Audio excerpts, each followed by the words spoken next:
This week on Take It Outside. When did you decide you wanted to be a SEAL? Funny enough, me and my good friend that I said had the boat when we were younger, him and I actually watched Navy SEAls. Oh, that's why I joined. It's kind of weird, but I enjoyed watching people quit. I loved watching people quit. That's ridiculous. Are you just in your head like saying, I literally can't do this? I got strength from it. Like I took their soul and took their strength because I showed up and I didn't look that much different than I do now, just 22 years younger, right? How do you feel about being friends with subordinates? I think that is 100% possible. Mm-hmm. As long as you know they respect you, then when you lay it down and say, no, then this is how it is, they don't argue. Yeah. On the cold plunge or sauna, both get a plaque in memory of the recipient's choosing. You know, we always say like, hey, when you walk out to the tub, pop it open, and you're like, I don't want to get in this thing. Yeah. And then you see your buddy's name there, and you're like, shit. I didn't think about I'm that. breathing. Yeah. I'm getting in this thing. I mean, that's the ultimate motivator. Yeah. This podcast was brought to you by Outsider. Check us out at www.outsider.com. Outsider is an outdoor lifestyle brand owned and operated by me, retired Navy SEAL Sam Mackey, and my dear friend and former NFL quarterback Jay Cutler. At Outsider, we encourage everyone to get outside and enjoy all that life has to offer. Head over to outsider.com to check out our unique patent-pending drinkware. Outsider's drinkware can be customized with your personal or business logo. Go to outsider.com, upload your logo, and we will send you visual proofs and great wholesale pricing. And don't forget, get outside and enjoy all that life has to offer.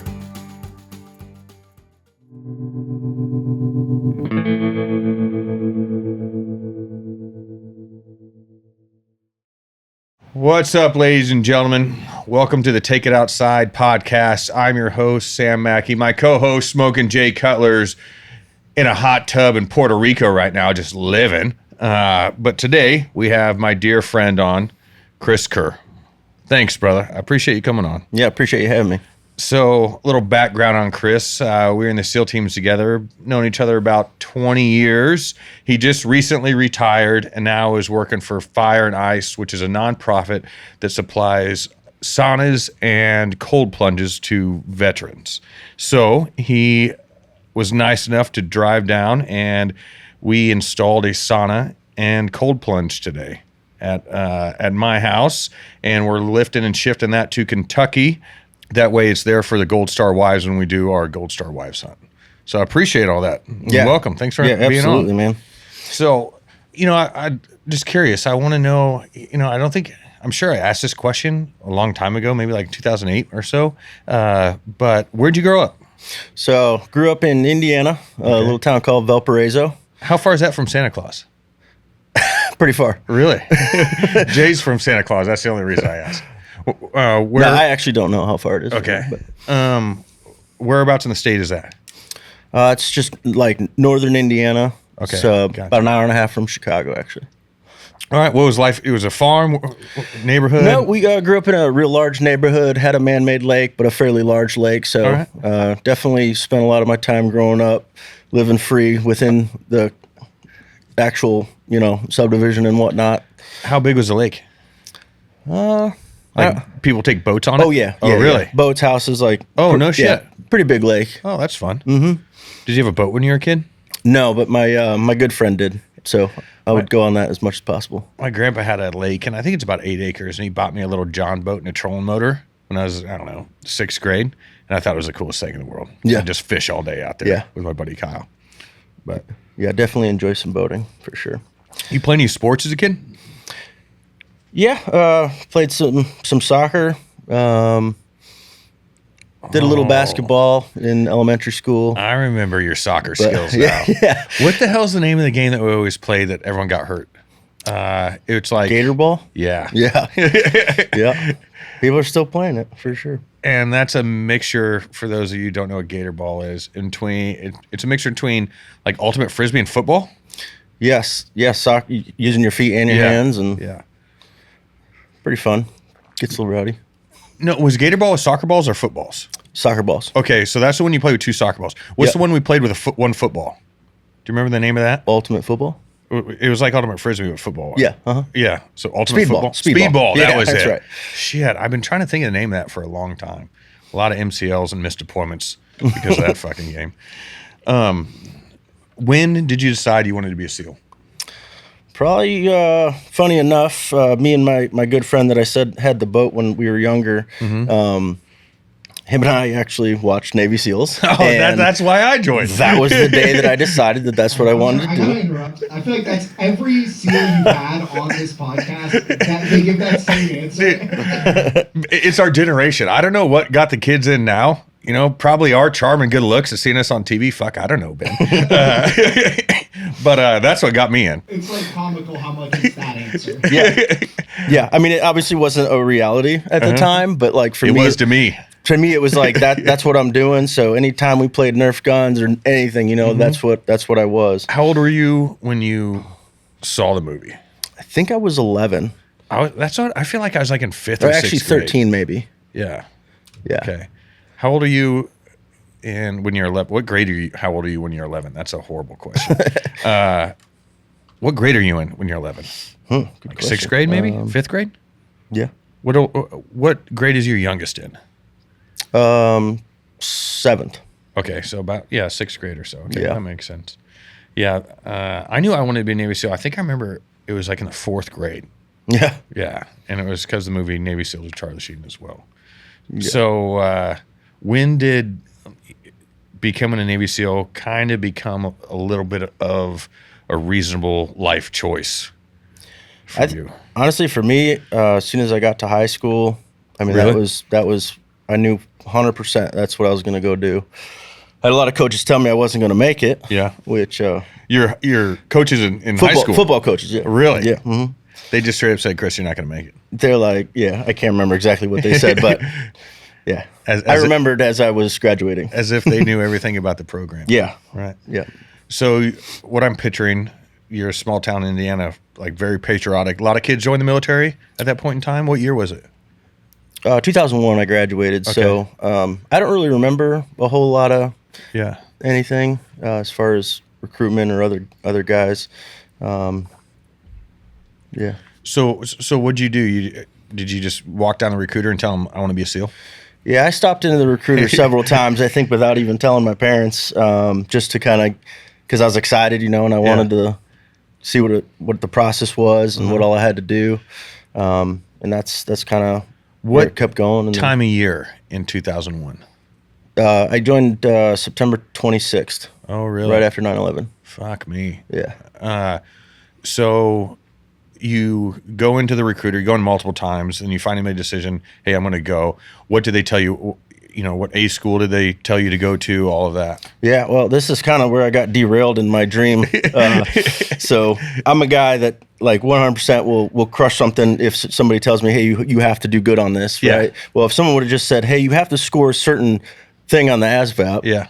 I would have studied my ass off and 100% gotten a really good score. Mm-hmm. Well, I just took the thing at the time, which was I think earlier on in the process, and they didn't let me know. They knew I wanted to be a SEAL, and they never let me know that like, hey, your score's not there.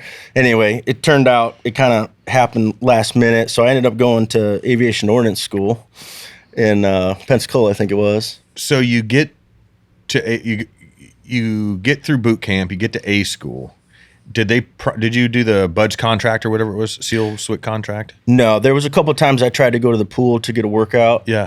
During boot camp. Yeah, I think I asked RDCs if I could because that's what my plan was. Yeah. But because I didn't have a contract, like it didn't really work out at all at the time. So did your recruiter just tell you like, hey, go and take the test at boot camp and then you'll probably be able to go to BUDS or something of that nature? I don't remember really clear what happened. I just knew when I showed up at boot camp, I didn't have a contract, and I was like, what do I have to do? They're like, well, you're going to have to do 18 months at a command after A school. Then you can submit to go to special programs. And I was like, okay. So that's what I ended up doing. And honestly, it was a total blessing in disguise that all happened. Why is that? Got to travel really cool places, was never on a boat. So got to, I went to Oman, which was a great trip. So you go to A school in Pensacola, is that what you said? Yep. And then where did you get stationed after that? Woodby Island in Washington State. Oh, really? Yeah. Which was also a really cool experience. Like, really? First time I rented a house with friends. We were right on the water, and it was cool. Whidbey Island, is that down? Where's that? Is that like by Bang? Or a couple hours from. Is there a base called Bangor Seattle. down there? Okay, yeah. Okay, yeah. My dad was stationed up there my senior year in high school on a Coast Guard ship, downtown Seattle, like right by Pike's Place. Yeah. That's where his boat was. But we lived on Bainbridge Island, which is a ferry right away. So we had to take a ferry to work every day. But I don't know. I'm sure I went to Whigby Island, but I don't really remember. But I do remember I would go work out at Bangor, which is a sub base, I believe. That wasn't too far from our house. And I saw a bunch of guys walk in the gym, and they just looked different. And I'm like, man, these guys have to be SEALs. And I was in high school, like waiting to go to boot camp.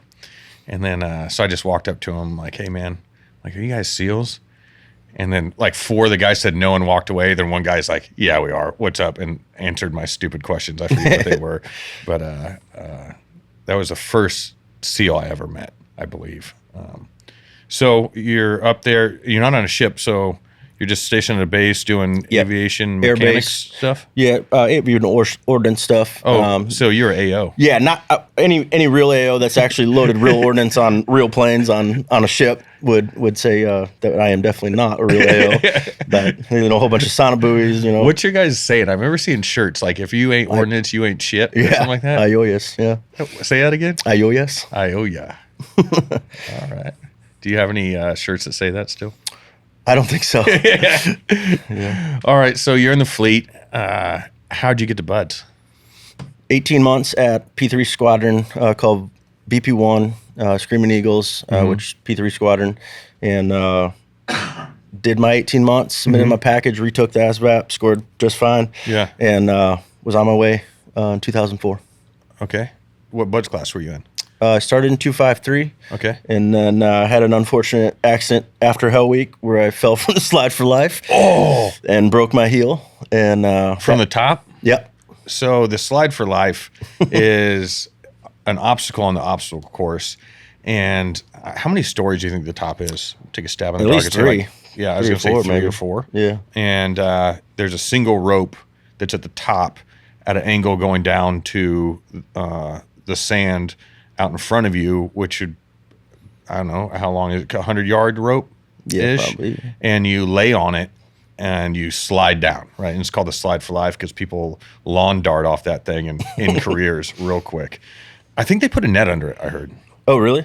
Yeah, I know a couple guys did. Yeah. So you broke your heel. You went to brown shirt rollback land for a while. Yep, 6 months. So you got a couple class 6 months, yeah. Damn. Yeah. So did you have to have surgery or anything?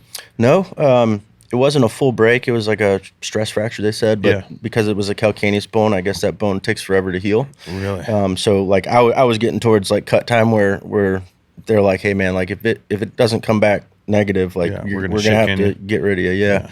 And so I had to get a clear scan. I had to do pass my 4-mile time run. Yeah. And both things happened, and I was back. So you had to do that 256 before they let you class up. Yep. And then you classed up during walk week? Second phase. Oh, really? Okay, good. Yeah, I did a little hobbling around on crutches in first phase towards the end. Yeah. And eventually, went to rollback. So did you roll back in week 1, day 1 of second phase? Yep. Okay. And then pool comp, the whole 9. And then no issues after that? Nope. Smooth sailing. What was the worst part of Buds for you? Man, I'll tell you, I no one believes me, but I mean, I was so happy to just be there that I was even having the chance to become a SEAL. But if I had to pick something, it would probably be when my wife moved in and I was actually living out in town and waking up next to a warm body, having to get up at 4:30 in the morning to drive, knowing I'm about to get wet, cold, and yelled at. That was probably the hardest, honestly. I can see that. I'm not the best morning person, and mornings are brutal for me. And I just had a little routine. I think I put my my alarm clock on the benches there, in the barracks room, so I couldn't reach it from my bed. And then my alarm would go off, and I'd just stand up and turn it off and not get back in bed, not look at my bed or anything, and just start my routine right away. Yeah. That's the only thing that saved me, but mornings are brutal. I could see that being the worst part. I was trying to think of my worst part of Buds, and I think that could be it too. Just the waking up every day sucks, knowing that you're about to go get your shit pushed in. Once you get moving, it's all good. 20 hours. Yeah. And you remember just being so sore and rash garden, like all the stuff. So brutal. What was your favorite part of Buds? Well, besides being there. I just hope everybody's having fun. Just happy to be here. That's right. Yeah. When I recognized the culture of the instructors Okay. and how you could kind of see them kind of go towards guys that had that same culture already, and you could kind of see like who belonged and who didn't, if it Yeah. made sense. So I really enjoyed that. And it's kind of weird, but I enjoyed watching people quit. I loved watching I was people like, quit. that's ridiculous. Are you just in your head like saying, I literally can't do this? Yeah, let's peel this back a bit because I got strength from it. Like I took their soul or took their 100%. strength because I showed up and I didn't look that much different than I do now, just 22 years younger, right? Or 21 years younger. But I looked around and like there's dudes that looked like they belonged in men's fitness magazines. You know, like grown ass man, 28, you know, just shredded. I'm like, oh man, I'm fucked. But then everyone quits. And when those big, strong, fast guys would quit, I just felt like I got stronger. And I wholeheartedly loved watching the helmet line get longer. Yeah. Everyone quits and puts it, they quit. When you quit, you have to ring the bell 3 times and lay your helmet down on the first phase grinder. And I really enjoyed watching that line get longer. But I never. Oh, sorry. We're talking about quitters, which is a waste of time, but we're going to dig into it anyway because they're quitters. Do you think folks just live a lie? Like they're like, hey, I could do this. I want to do it so bad. And then they show up and they were planning on quitting all along? Or like, why do people quit? I definitely think there's the few that went there to get a change of orders, and that's why some of those guys quit right off the bat, like even in Indoc or. Oh, really? Yeah, so they're just gaming the Navy system. Yeah, so they're just taking a spot from somebody that really wanted to go, you know. So I think that was one. Yeah, if you did that out there, you're a turd. And then I think secondly, family or external factors for somebody, potentially. Okay. And then I think honestly, what it comes down to is like just not passionate about actually what the job is going to entail, and don't want to live up to that. So I agree with all of that, but I also think people think that it's honorable just to try, and they know they can't make it. But if you're in good enough shape to show up and you get orders, you're in good enough shape to graduate. I think, so I think guys are just chasing it and lying to themselves for them and hoping they would kind of find like an easy way through, or maybe fly under the radar a little bit. I don't know. I could be completely wrong, but that's what I always thought, because why would you go through all that work? I mean, it's a year or more worth of work, and for you and me also, sometimes multiple years just to get your foot in the door. Yeah. And so it's a massive opportunity and people just squander it. But yeah, I guess we could have to talk to someone who quit and see why they did. Have you ever talked to anybody that quit? Are you friends with anybody that quit? I did befriend somebody in Buds. And that was actually hard to see him quit, because I was like, I couldn't understand why he was doing it, and he was kind of my buddy going through the beginning of Buds, and but that was the only time. Why didn't you quit? What's that? Why didn't you quit? Me? Yeah, why did you not quit? Why didn't you quit? I just thought it was the coolest thing ever that I was there and had the opportunity to do that job. Yeah. Not even really knowing the depth of the job and what I was about to go into. I had an idea, but it was more of a childish idea. Yeah. But really, for me, it was like, that was the staple, like, elite fighting force. I was like, I want to be the best of something, And, I wish I was able to see the culture that you saw amongst the instructors. I think that would have changed a lot for me. But, the reason I didn't quit is just the same way. I just thought it was super cool, and it wasn't that bad.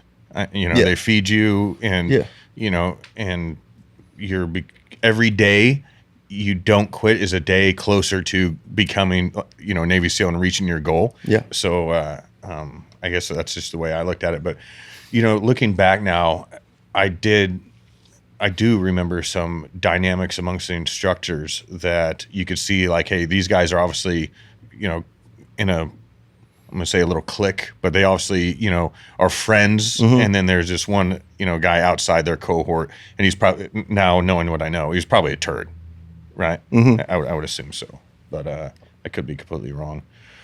So make it through Buds and get into SQT. Did you do free fall in SQT? I did. Okay. Out of OTI? All right. And then when did you get orders at your SEAL team? Let's see. It probably would have been 2006. Did you get them in third phase or in SQT? I honestly don't remember. Yeah.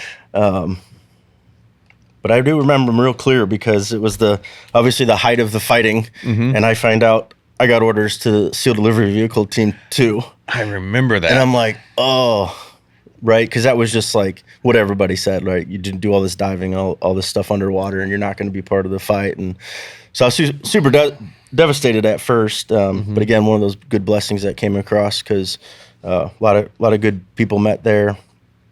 Just, it was a really good foundation. I remember I deployed in 2008, got home, and you and Nick joined our platoon. And did you have all your shit stolen out of the back of your guys' pickup truck or something like that? Like gear? Yeah. Not me. Well, you were in Dan Smith's platoon, right? And with Mike Hall and all those guys, and Eric and I were in the other platoon, your sister platoon. But for some reason, I remember you guys coming from SDV. So you know what it was probably? And then it was the Germany accident. Germany accident? Our line haul hit a bridge embankment, and all our gear went flying all over the highway. It caught fire, and because rounds were cooking off, the fire department didn't put it out or go near it. I think that's probably what you're talking about. We all lost a lot of gear. That might be it. Yep. Because that's when. Yeah, I'm not sure if that was it. So then, did they decommission SCV-2? Is that why you came to 8? Yeah, they just banned, for a little while. Yeah, and they're up and running again. They came back. And now STV's got a whole new flavor, Guys are like, oh, I'm going. It's a special program, Not like it was when I got orders, but. It's because the war's over. That's right. So you did one pump at SCV? Yep. And then came to 8. Then we deployed. I went to Baghdad with a group of guys. Where'd you end up on that deployment? Where did I end up? Were you in Basra? I was in Basra. Or did you go to Afghanistan? I think I did augment that year. Okay. I don't know why. I'm having a mind blank right now. I remember, probably because you've been hit in the head so many times with explosions. I remember you in Basra with Chris Jewett. Yep. And that crew, because I came down there for a month or so, high-fiving some like Molatch or somebody, and then they went up to Baghdad for a month, and then I went back up there. Yeah. After that platoon, did we do another platoon together? I don't think so. Okay. I think that's the time that I went and tried to go to development group. Okay, yep. Gotcha. After Team 8, where'd you end up? Ooh, now you're testing me. Let's see, Team 8. Unfortunately, Dev Group did not work out, and then ended up going to Advanced Training Command, and I was the breaching cell over there. Okay, gotcha. And then... How'd you like that, working up there at the schoolhouse? I thought it was absolutely amazing. Really? Yeah. What'd you like about it? It was just total man stuff every day, all day. That's and everyone that goes to breacher school. I never went to breacher school. But everyone that I know from the ATC side that works there and instructs, and students that go through, they say the exact same thing. Yeah, I mean, you got everything from hunting to, I say playing, but I playing with explosives, trying different things. You just had a really good opportunity because you had the things there to do it and come up with unique ideas and TTPs and stuff. So, I loved it. So, are you guys do house or clear houses and then have breaching problems on the clearance? Is that what you guys do in the kill house? Yeah, do a bunch of fundamentals on like some static doors with all the things and going through procedures, and then there's like a kill house there where you do kind of house runs, and then obviously the breaching problems with. What's the biggest shot you could do internal there? Ooh, Do you remember? I don't, because it wasn't really. I mean, there probably was a limit, but we really never went over like the training. Yeah. The door poppers. Yeah. What about breaching steel and all of that? Kind of, at Fort Chaffee during land warfare, we'd have a breaching day or days, I forget, and we'd blow all sorts of shit up, like and for example, railroad ties or telephone poles, and see if you can cut it a certain way or have it fall a certain way. Did you guys do a lot of that? Yeah, there was explosive theory, I guess it would be called. Yeah. Yep. Yeah. Using a lot of the ECT and stuff to just so the guys can see like how to place it and how thick of stuff it'll go through based on the grains and stuff. And then I'm not sure where Breacher is today, but as I was kind of going through, we started to develop different things and trying to change a little bit of the curriculum for a little more unique things or things that have been discovered throughout the war, or like the guys over at breaching at development group had come up with, or whatever the case might be. So did you ever do any breaches in real life? Not me personally. Yeah. Same here. I never did one personally, other than my foot and like other things. Taking the old donkey kick. Yeah. I think our EOD guy, Chef, I think he breached one door or a gate or something like that. I vaguely remember that. I remember watching the ISR feed of him yanking someone out of a car. Dude, I forgot about that. Yeah. So there was this VI, it was vehicle interdiction. This one guy we were going after for a while and got a pattern of life on him, and he would stop and like get a taxi at the same corner or someone would pick him up or something like that. Some broad daylight in Baghdad, like rush hour traffic. They go do a VI and pit out the van perfectly. And then Chef runs up to the door and just suplexes this dude out of the van. I remember that. That was some sick ISR footage. I think I just watched that one. I wasn't on that one. But I remember that very well. I mean, it was a great suplex. So after breach of school, what'd you get into? I ended up picking up Chief and jumped right back to Team 8 and did filled in for a spot. A gentleman had to step out of that position, so I jumped in right during land warfare, which was like a massive platoon chief leadership, training, and got fire hose big time. Didn't know anybody's name barely. Definitely didn't know their call signs. So like I was just like getting fire hose, trying to figure it all out, and but that's where I took over that platoon. And was Matt Foreman your troop chief? Yeah. Okay. What a dude! You had a good group of guys, if I remember correctly. Yeah. Well, that's when we had Tex and most of those guys are still in, so I'm not gonna say their names, but you had a real good group of guys. Yeah, it was a great platoon. Both platoon chiefs I did. Okay, so you reloaded and did another one. Okay. Yeah, because one, I wanted to get a full go. Yeah. I don't blame you. And like that first one, like I knew I could do better, and got blessed again with a bunch of great dudes, which I wish I could say their name, but yeah, it was real good stuff. I did my platoon chief, then was at group 2, then they needed to fill a spot, and it was very similar. Halfway through ULT, and I jumped in, and it had its challenges for sure, man. Like learning the platoon dynamics, because they had let go of their chief and their LPO. So there was like a 2 or 3 platooner acting as a platoon chief, and then he ended up just being my LPO.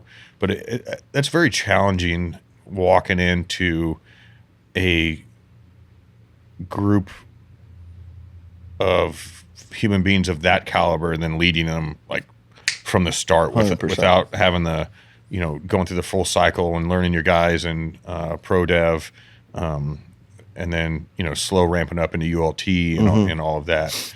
Yeah, definitely. How'd you go about it? How'd you build the unit cohesion or platoon cohesion? Well, the main thing I focused on was not coming in super humble, right? Like just humility, listen to what everybody had liked, didn't want to change that. Basically just those were basically my words is, hey, I'm not here to change things that are working, right? But if I see things that we can be more efficient with or better at, or those kinds of things, then we'll adjust. But not blowing smoke up their ass, just like, hey, this is my first time, guys. Yeah. just being honest up front and empowering them to help me. Yeah. Right. Because that's what leaders should do, is ask when they need it. Which was your favorite platoon that you did and why? I mean, I'd probably have to go with my STV tour, actually. Really? Yeah. Why is that? The guys were just really, really close. It was my first platoon. So, like, of course, no platoon after that was going to be as good. Yeah. And it naturally was, Yeah. you know. But I still in contact with pretty much the whole platoon. Yeah. And we just had everybody was there with the drama, you know, like we're all at STVs, oh my God. Yeah. And we just got really close, and, you know, all of our training and stuff was kind of farmed out. It wasn't like we had the training command. So a lot of unique experiences, trips together. Yeah, it was just, we just were a tight-knit group, man. Yeah. What's up, guys? Sam Mackey here. I want to tell you about today's sponsor, Spartan Forge. Spartan Forge has no doubt made me a more effective and efficient hunter. Spartan Forge was founded by former U.S. Special Operations Intelligence Officer Bill Thompson, who took his 21 years of military experience fighting the global war on terror and applied his learnings to his true love, whitetail hunting. My favorite feature on the Spartan Forge app is the LiDAR for finding draws and funnels. It also has an AI deer movement prediction tool, so you know when and where to go. It has historical wind plots for selecting stand locations, and Cyber Scout for just about anything else I need to know. Spartan Forge, a veteran-owned and operated American mapping and scouting company. Use promo code OUTSIDER20 to save 20% on a premium membership to Spartan Forge. That's OUTSIDER20, OUTSIDER20.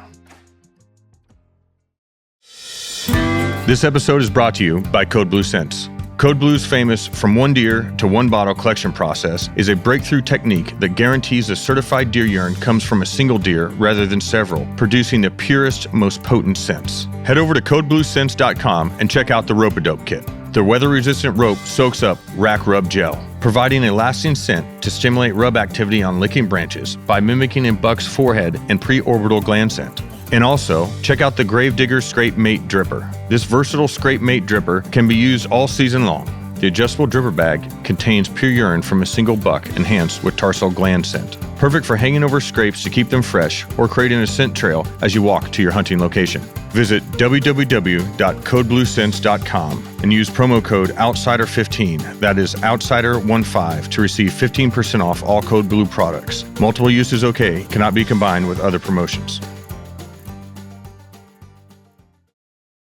What was it like showing up on day one for you to the SEAL team? It's hard to remember. I think the biggest thing that stuck out for me was I walked in and saw Danny Dietz's photo. Yeah. Because basically went into his platoon space. Oh, really? Yeah, like pretty much right after. Yeah. So, yeah, that's what I actually remember the most. That has to be a hard reset. Yeah. You know? Yeah. My favorite platoon was the platoon when you were in my sister platoon. And I feel like we had a good thing going that run. We did. We partied hard. We worked really hard, and I feel like everyone got along for the like in the whole troop. There was a couple oddies. Yeah, of course, right. You're James Masons of the crowd, but I mean, I remember going to Chaffee and someone, I don't even know if we were text messaging at that time, but someone's like, hey, let's go to wherever. And we show up and the whole troop is there. I mean, I feel like, and remember Dante's in Key West? Uh-huh. The whole troop, like every trip we went on, the whole troop would show up to party. Yep. And I believe a lot of your platoon is built in the bar. And when I stepped into that position as platoon chief with guys that were halfway through ULT, that's the first thing I did was like, hey, we all need to go link up and have a drink together. Mm-hmm. That way you really get to know your guys after a couple drinks, they start being more honest and maybe, saying things that they wouldn't say in a formal setting. Mm-hmm. And you can really break some barriers and get to know them. And so that's the approach that I went with. And then showing up and just, you have to prove yourself to them too. 100%. Yeah. And so, if you come up with a shitty plan or your tactical acumen's not where it needs to be, they're going to eat you alive, right? And then someone else will come in. So I just wanted to build those relationships and did that by just hanging out with the guys, having a couple beers, and then I'm like, okay, now I need to just shut up and prove that I'm worthy of this position and to be their leader. And it ended up working out pretty well for me. I'm still friends with, a good group of those guys. But to your point, my best friends are from that first platoon. Yeah. So you finished your second platoon chief. Did you walk right into a troop chief, or did you go to a training command? I ended up going over to group.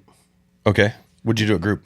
I was the N37 training, developed Trident. Gotcha. Oh, so I'm sorry for those that know what I'm talking about. How was that? Miserable. It was actually probably the worst I've ever had. Are they still doing that exercise? It's super dulled down now. Okay. But my vision was make it as real as possible. Yeah. Every outstation, all the things. And I remember seeing you at group 2 when you took that over.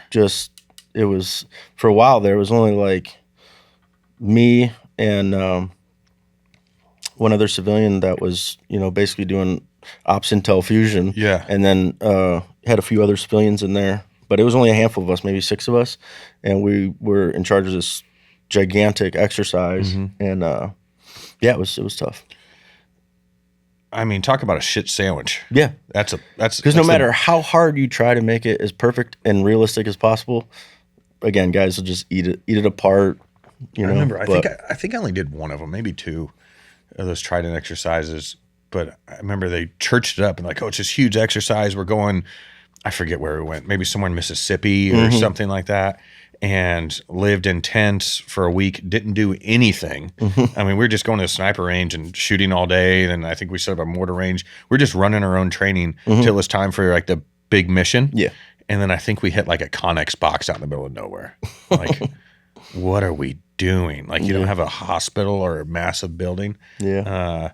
But then the following time I went through it got a little better, and we did have some big buildings to hit. But I don't know if you were working this one. I pissed everybody off because we had a couple Ospreys fly in, and they wanted us, and they just left them hot. You were with Sully, right? Yep. Yeah. I was standing right next to you. And Sully just came from doing some work. So he knew everything real well and how things functioned over there. And I just hear him rattling it off with full passion, this doesn't make any sense. Yeah, which it didn't. And but it's not your guys' job as tacticians to worry about who's involved in the exercise and stuff. And someone was trying to be hey, you have to use the helos. I'm like, there's no way. It doesn't make sense. And then and it got pushed, and I just didn't do it. And then we got back, and I see the helos flying off, and oh man, they were standing here hot, spinning, ready to go for the last 5 hours, and you never used them. That's not my problem. I wouldn't use them in real life. I'm not doing it now. But I remember I pissed a bunch of people off, but shocker there. So then where'd you do your troop chief? At 8? Yep. Okay. Yep. Back to 8. Back to troop 1. And how was a troop chief? I never did one. I enjoyed it because I had those 2 platoon chiefs under my belt, and it was cool to kind of see my platoon chiefs go through the process of sort of, they obviously know their stuff, but they're learning in that leadership position, and are we bros, or am I your leader? Or are we on the line? So it was cool to see them develop. Naturally.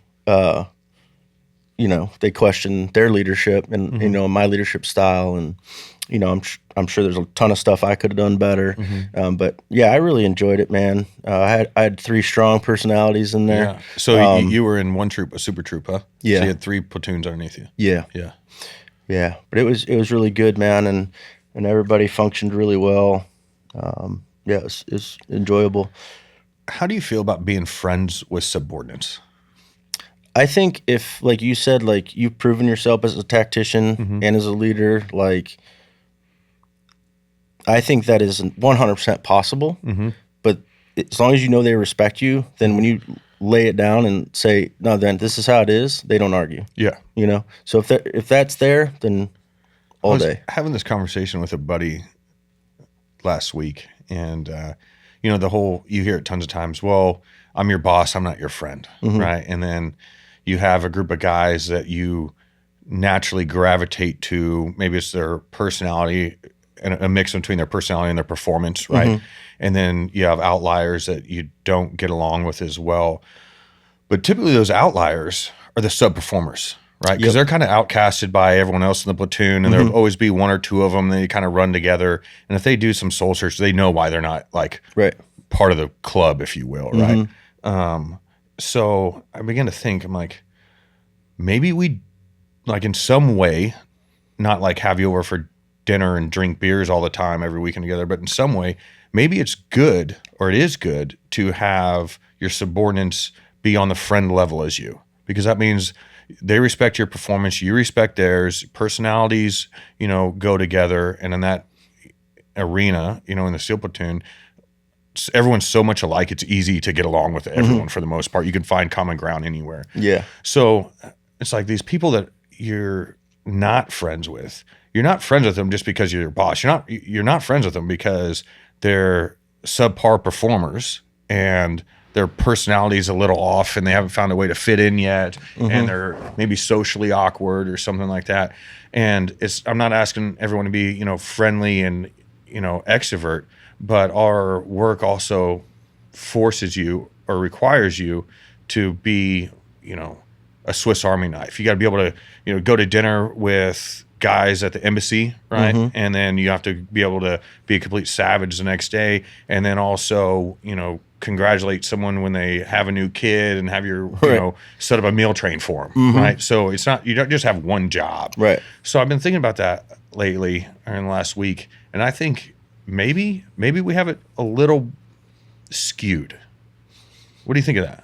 Yeah, I think that, I think there's probably positions outside of the troop that has to be a requirement in some fashion. But at the end of the day, like, I mean, our culture and our community, I mean, we call ourselves brothers for a reason, right? Like, you can't tell me I'm not friends with people that I'm concerned about their human factors and like what's going on in their family and that, could potentially lose their life on a call I make, or whatever. But like, you can't say that's not your friend. But I think as long as it's mutually understood, like when I lay it down, like that's how it is, don't argue. And when I have to make a tough call, like if it's like, hey, we're really close and like I care a lot about you, but I need to cut you from this platoon, like no hard feelings, dude, but that's just the way it is, And I don't think anyone with their salt, or a team guy with their salt, they know when those calls are coming down, and they know like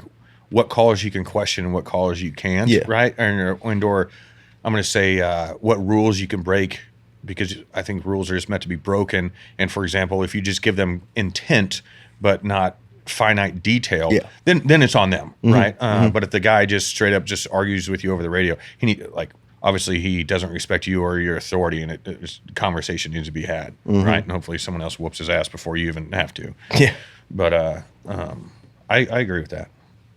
So you finished your troop chief, and did you deploy as a troop chief? Because I know there were at some point in time there, like there were. I did. Unfortunately, my troop commander couldn't deploy, so I ended up going with the guys to their spot, and I'm sure they were stoked about that.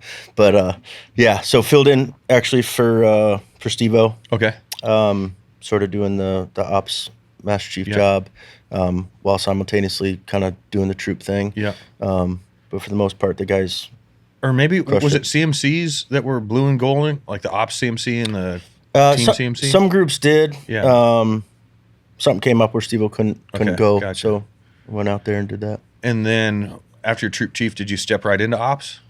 Or? Nope. Ended up going to cover down on advanced training over at Tradet. Okay. And ran the air cell and did the lead climber and stuff. And were we there at the same time?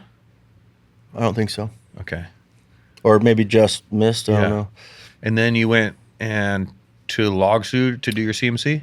So while I was at Tradet, I got a call from Group Master Chief, and he was like, hey, man, I need you to fill the CMC over at Logsu. And I was like, well, I just made 9, and I haven't been to the Cobb course. Mm-hmm. He's like, don't worry about it. We'll take care of it. So next thing you know, I'm on a VTC with the Mag 9 and just got the going through it. dominance. Yeah, and went to the school, and here I am. Yeah. Did you retire out of there? I did, yeah. Okay. So what were you there 2-3 years? 2 years, yeah. Okay. A little over. And did you hit your high 3 for E9? Just shy. Okay. Shy, yeah. A couple months. I didn't even hit my high 3 for E8. Yeah. I think I retired maybe like a year and a half after I made E8 or after I got paid for it, Uh-huh. But I mean, the difference between E7 and E9 at 20 years, I think in your retirement, I think it's just a couple $100. And then I was butting up against 20 years, so that's why I didn't want to go do a troop chief. Yeah. And then stay in I'd be in for 24. Yeah. How many years did you do altogether? 23. 23. Damn, man. 23 years. Master Chief in the SEAL teams. Chris motherfucking Kerr. All right. So you just retired. Yep. When April? October? End of September. First day out was October 1st. Nice. So you've been out just a couple months now. Mm-hmm. How you feeling? Pretty good. Do you still feel like you're in it a little bit? Like you're going to get in trouble if you do something? Maybe a little bit. There's definitely things where I'm like, why am I worried about that? Then you realize no one gives a fuck where you're at. It's glorious. Yeah. There's definitely I miss it, but don't miss it is like the constant calls from everybody and their brother. What do you miss about it? Getting the calls? Yeah. Or no, just what do you miss about it? Like the SEAL teams. What do you mean get a call? Maybe I misunderstood. Oh no, just when I get off work, get home, I get like 5-6 calls from random other different people asking questions or problem solving, or someone got arrested or this or that. So I enjoyed them because I like to problem solve. Yeah. But also I'm home. I just want to be with my family and chill. Yeah. What's your favorite part about being out?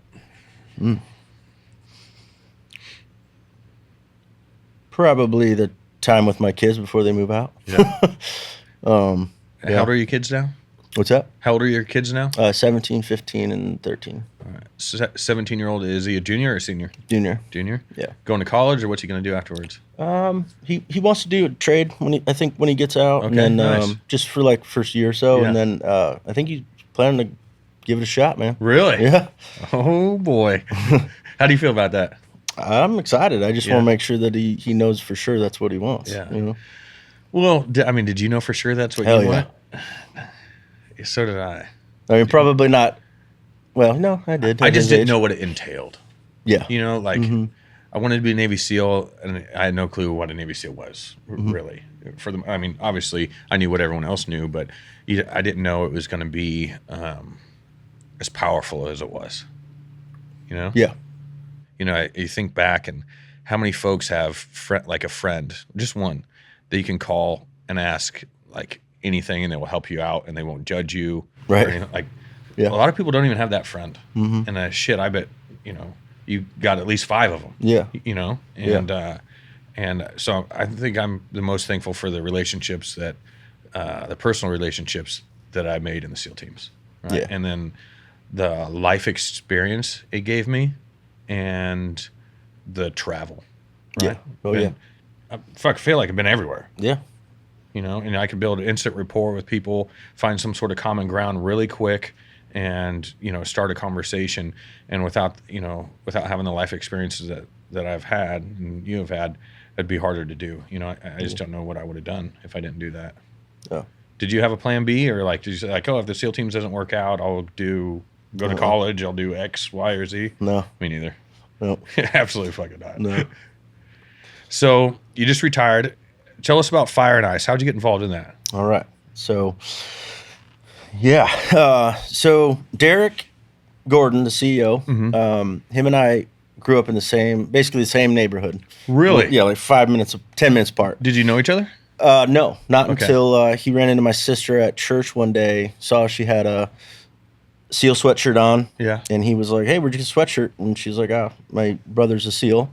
So I got his number, ended up after SQT going to his house, getting him all motivated, showing him videos from SQT, kind of giving him some info that he didn't have. And and then fast forward, he goes, makes it. And we fast forwarded years, like really didn't hang out on the regular or anything. And, strangely enough, like we kind of reconnected now. And I feel like I've known him forever. Yeah. So we got a unique relationship there. And, so when Mike Day passed away, him and Josh Cox, and I'm not sure who else was all there. I wasn't there personally, but, they had a rough morning. So, Josh's like, hey, go hit your plunge and you'll feel better. He'll be more awake. So he went and did that. And then I guess all the other team guys were like, oh, well, we got to do it now too. You did it, know, and it kind of turned into this like, fellowship piece where the light bulb went out for them. And lo and behold, Derek's like, hey man, I want you to be our COO. So him and Josh are the founders, and jumped on board, and naturally I was nervous because it's a nonprofit and I just got out of the Navy. Like I got no job, like I need money. So took a little risk there, kind of saying yes and going full tilt into trying to make this thing as good as possible to reach as many of the guys as possible. But that's kind of where it developed. And so we started in 2024, kind of kicked it off and just trying to figure things out and raise money because at the end of the day, that's what it takes. But that's how it kicked off. Yeah. So what are you guys doing now? So right now we're really focused on getting money, right? And I hate to even say that, but that's just the reality of the situation is, we need big size donors, and raise funds because at the end of the day, that's what gets the things we need to get to the guys to give them these modalities that help them out. So you guys, I just want to make sure I have this correct.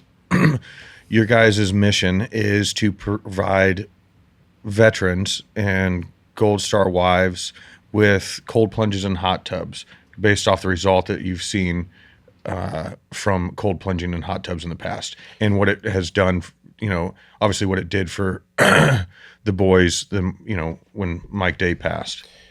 Yeah. So our primary program is the direct install of the saunas and cold plunges into the homes of special operations veterans and Gold Star wives and all their families. And then we also have a program called FireIce Funding where if somebody's got the money and they want to buy like this really Gucci setup, but they want just a little bit of help, we can help to a certain extent on that. Okay. And then we also have FireIce Frontier where we're looking to get, donors out to an event like a wellness retreat, if you will, and let them kind of touch the magic with like cold tubs, saunas, but be able to do it with the very veterans that are going to receive the sauna and cold plunges that their money purchased, right? So we're working on that for hopefully we can get one done this year. But right now, really focused on the 320 people that have requested these services, which, like I said, we're at like $3.6 million needed just to do that. Yeah. And that transformed my thought process on, it's going to take a while until we get an army of help on the staff to install for all these guys. It's going to take quite some time to get to number 300 as is. So just like we put in the sauna and cold tub just today for the Gold Star wives or any team guys that come through here can use it. I was like, man, we got to do more of that. So we're slowly starting to put the modalities at places where veterans constantly circulate. So we're trying to touch as many people as we can, as fast as we can. And I'll tell you, if we get the money we need, that'll be every day of my life, two a day if I have to. Yeah. Yeah. I mean, I was just looking up some, of course I knew the service level benefits of cold plunging and sitting in a sauna, but a study showed that doing a sauna for 20 minutes 4 times a week can lower your decrease your chance of a heart attack by 63%. And I just butchered that. But so 4 20-minute sessions lower my chance of having a heart attack by 63%. Yeah. Kind of sounds like a no-brainer. Yeah. Right? 100%. And then blood pressure lowers your risk for dementia and Alzheimer's, which I did not know about. And I'm deathly afraid of dementia and Alzheimer's. It's what ended up taking my grandpa's life, and I'm feeling I inherited that gene, and that's what's going to happen to me. But recovery for sore muscles, obviously, joint pain, improves your breathing if you have asthma or COPD, which I did not know. That's in your lung function altogether, and have healthier skin, stress reduction, obviously, and it helps excrete toxins and heavy metals out of your blood. I didn't know that either. But all this is a sauna. So I sauna today after you installed it, and I feel great right now. I feel like I'm not going to have a heart attack or anything like that. And I feel like my metabolism is boosted. Cold plunge is something that I have not done much of besides Well, we don't like cold water, so unwillingly that's doing one. it during buds. You're right. We did it over at my neighbor's pool. He came up with an idea. He's like, hey, let's all, of course, this is like Saturday after a couple beers. Let's all cold plunge every day next week.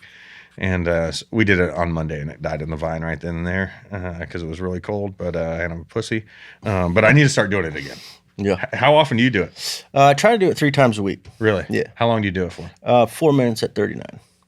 4 Or 40. minutes? Yeah. I think I did it a minute. It was cold. Yeah. But 49, I But don't know. you get benefits at 50 degrees, Really? And I mean, there's so many different studies and protocols out there. Yeah. We obviously we haven't labeled one like this is FireIce protocol, Yeah. right? Because we're not doctors. But hopefully soon we'll start getting some data in the future where if we get say 500 veterans have these modalities and they're willing to share obviously testimonials of how it's changed or helped their pain or mental clarity or whatever it is, that'd be great. Yeah. But at the end of the day, we know these modalities are scientifically proven to help you physically and mentally, which is awesome because that's what a lot of guys need. But also these are our vehicles to make sure guys are good to go. Yeah. They got purpose, they're not in a corner somewhere. Have you guys developed any sort of, I'm not gonna call it aftercare, but more of like a cohort for guys that you drop it off of? For example, I don't know the other, hundreds of guys that you've done this for, but Yes. I would assume think that everyone, is in a similar mental state at certain times. How do those guys learn about each other and communicate? Yeah, we haven't taken that step yet. Yeah. We've talked to some folks that have another organization that they're willing to let us potentially use their Platform. app, if you will. Yeah.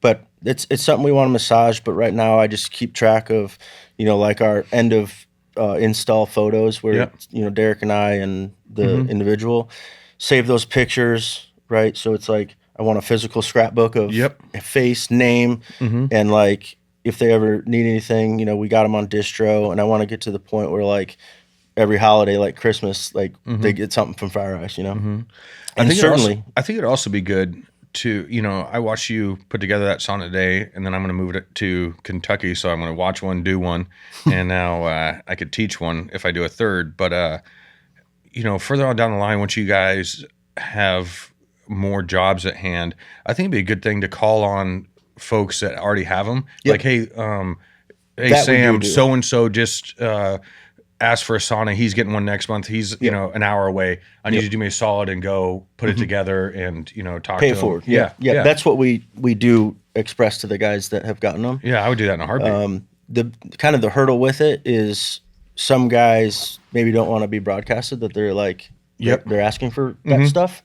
Haven't really ran into that yet. But we did. We had a gentleman come out to another gentleman's, and it was good. It was one of my favorites actually because they were friends. Yeah. And they were both recipients, and it was a really good time. We plunged together, and we talked about the dedications.